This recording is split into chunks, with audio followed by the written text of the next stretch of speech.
Right, let's go. Terri shop. There you go. There he is. Famous parts of here. There's two guys in here, but two. Come in. Yeah. He sent away the screwdriver box set in America, 70 quid or something. They were London. Yeah, Terry's deep in conversation at the moment. He's talking about the next gig. Yeah. That'll be good. What do you call your man? Terry has a load of us here. He's about the only place that does vinyl now. So he is. I haven't seen anybody's. There's Terry's CD over there. Over there. Where? Listen, the CIA put their bloody camera away, or we're going to be thrown out here. We're talking about important things that we don't want on film here. Oh. Oh well, he's Revolution will kick your ass, and the pair who care out the door in a minute. Oh. If you don't turn that off, Sam. Right, Mr. Jordan. Thank you very much, Mr. Jordan. See ya. Call again soon. Missing you already. Well. Stephen, nice. Welcome to Belfast Purist Record Shop. This is Belfast. Welcome to Belfast Purist. Hello. I want to have Terry some publicity here because he's the only record shop in Belfast that you can come in, look around, have a cup of tea, and get abuse from the owner. Yeah. But he's very well known in the scene around here, and maybe Terry will say a few words for us, like giving us an idea of how he started and so forth. Well, Good Vibrations started in my back bedroom. I sent away for 1,000 singles for £40. I started selling 7-inch singles in my back bedroom and selling them to England and all. And I sold a lot of them back to England and made some money, and I sent away for more, and then I started selling albums, and then eventually through Dave Hyman, who was community print press, we opened up a shop in Great Victoria Street. Sassafras had the ground floor, Whole Food shop, Good Vibrations were on the first floor, and the print workshop was on the top. Then a few months I had talked about this band Rudy were playing, so I went down, heard them. Many of my youth, the 60s, so and that started off the Good Vibrations record label, and then the fourth band that we had on the label was The Undertones, which recorded Teenage Kicks for £200, which is John Peel's all-time favourite record. John Peel's the most famous DJ in England, and things went well, and then there was a recession in the music industry in 1980, and Good Vibrations went bankrupt for the first time. And now with the internet, we're bankrupt again. I'm now in this small, wonderful shop, but nobody comes in and buys anything. We can't afford anything. We can't afford to bring any new stock. End of story. But they're the only place that does vinyl now, isn't it? Well, we're the only place that does new vinyl at a decent price. I mean, although some other shops do vinyl, yeah, a lot of second hand. But we have a lot of unusual things in this shop. You wouldn't Rise of fascism in Europe. A lot of people worry about it, but I do. We will fight them on the beaches. Or wherever. Wherever. Or in the corner. Yo-ho! Hey.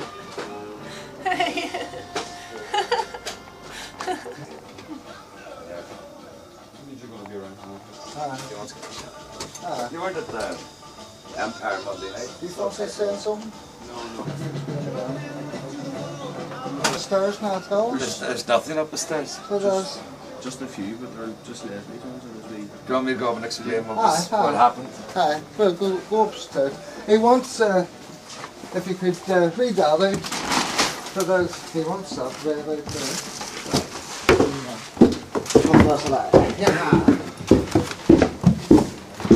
I'm standing here in an empty room with a guitar and 2 seats, and this is where the Bohemian Arts Collective had their one and only art exhibition, and unfortunately you're 12 hours too late, because 12 hours ago, until a few hours ago, there was paintings and photographs and pottery and all here. And it was basically started with a guy called Leslie Anderson. Every Thursday night in our last job we used to meet and have a drink, bring a bottle, and if anybody had any problems about bands or wanted to interview me, or they would come down on Thursday night and torture me. And when we moved in here, Leslie started in that room over there, started doing paintings, and we never knew that he was artistic.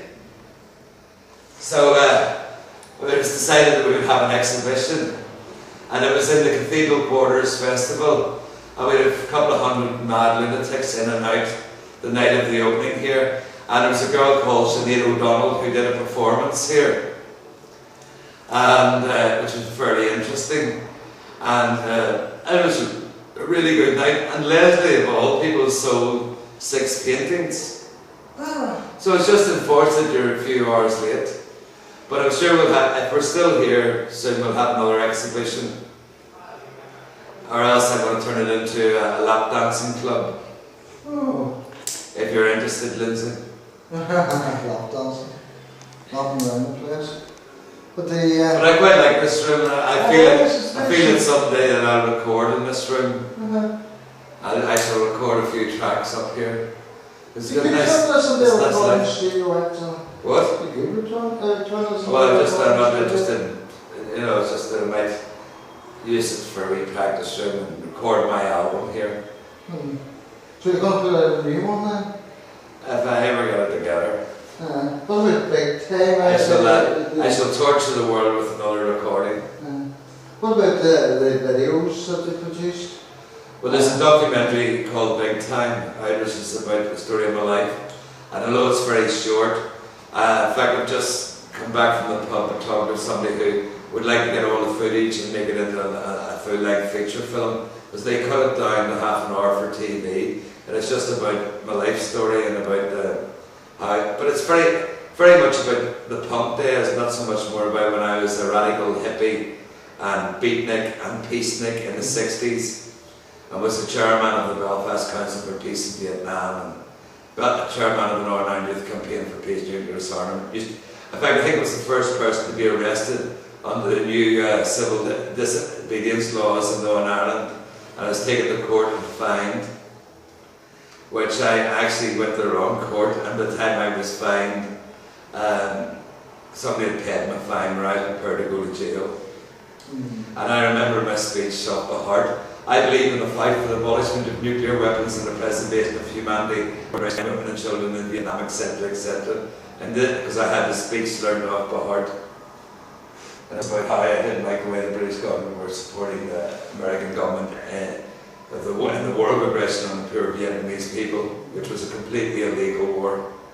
Nothing's changed. Nothing has changed. Yeah, except that they use smarter weapons.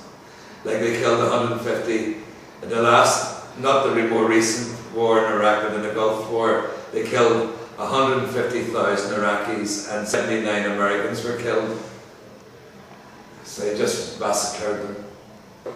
Being a complete egomaniac, when they got their exhibition together, and just before the opening, and I felt that I didn't want to be left out, being a bit more bohemian than the rest of them.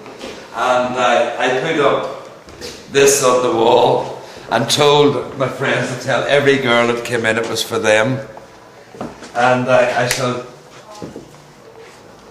recite it for you. I'll just go and turn the light on downstairs, Sam. Turn that light on up there, Steve, and see if it works. Sure. There's a light for. No, it's not? No. Alright. Hold on a second, because stop filming. Part of a letter which I wrote to a very good friend of mine, Pauline Harrison, who goes through the book that I'd written in the 60s about growing up in Belfast, was being left out. So this is part of a letter which, well, the top part was a letter that I had written to an old friend of mine, Pauline Harrison, who was a radical like myself in the 60s. She was raped and murdered in New York 19 years ago.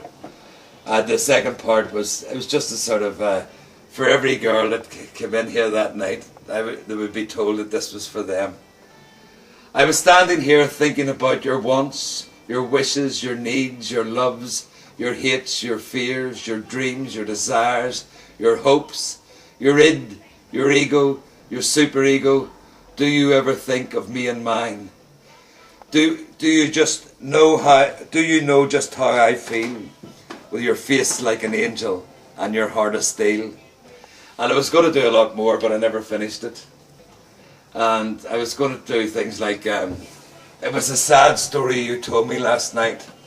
I cried when you said it was my own. And I was going to cover the whole wall with quotes, but I just I run out of enthusiasm. Well, okay. Right. 1, 2, 3, 4. I'll tell you about the big time CD. We have that. Where is it now? We have a couple of copies left of the big time CD. I've got some left. Good Vibrations. Oh, there it is. Our last job was one of the 15 most famous rock and roll sites in the United Kingdom, along with the airport where Elvis Presley landed on his way back from Germany, the Cavern where the Beatles played, the tree where Mark Bolan was killed, but we were the only record shop in it. And in the 9 years, in our last job, Big Time was the biggest selling record, our CD in the shop.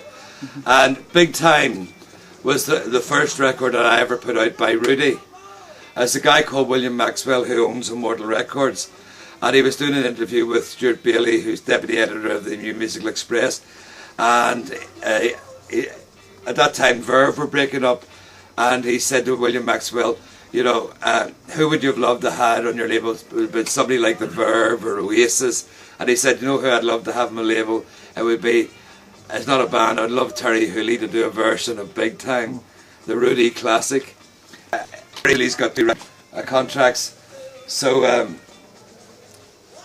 Stuart says yes, he's got 2 contracts, but he's never going to record for them. He just likes the idea of having 2 record contracts. So he says maybe Terry would record it for you. And so he came in the shop one day and says, would you record Big Time? And I said, yeah, certainly. And this is the result. And we only have a couple of copies left,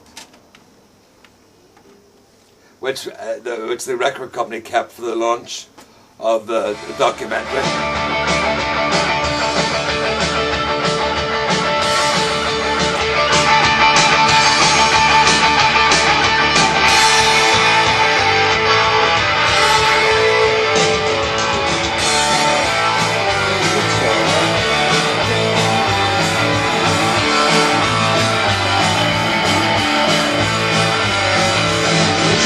Daddy's car, But you drove us all too far.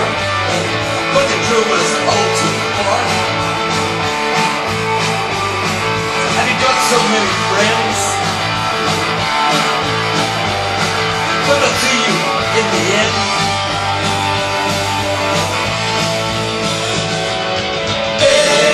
Next time, you ain't no friend of mine. Next time, you ain't no friend of mine. Big time, you ain't no friend of mine. Yeah, big time, you ain't no friend of mine.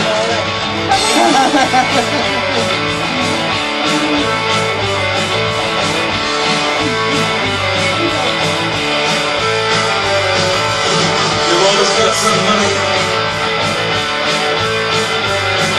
but you never put back. Before Big Time, when I was like sort of the godfather of punk in Belfast, and the only sort of independent record label in Belfast, I was tortured day and night by the people wanting to be on the record label, and I recorded a record called Laugh at Me as a joke, and we sent it off to this record company in England and they put it out. Sorry, can I help you? No. And Big Time was put out by Fresh Records in London, and actually went to #1 in the alternative charts, and I couldn't believe it. So I didn't really want to do a follow-up. Well, that was about '79, and this was the follow-up because it was never released in the UK. At the end of the documentary, I went off to Berlin and I did a gig, which was a really, really good gig. and a lot of fun. And open the door, Lindsay. And the last gig that I did in Belfast at the showing of Big Time, Dee Moore, who has played with everybody in the world but me, actually played with me. And it was the most disastrous gig we've done in our lives, because there was no PA there. There was 2 small, tiny speakers that you would use for your stereo, and a microphone like you would use for a 60s tape recorder. But hopefully someday we will do the proper gig. And it's a good laugh. I can't sing a note, and I just like to get up and annoy people. And I'm just, in my documentary, Paddy Calvert says I'm just the biggest egotistical maniac in the world. But I'd just like to say in my defence that my ego is covering up a deep-rooted inferiority complex, although it gets out of control sometimes.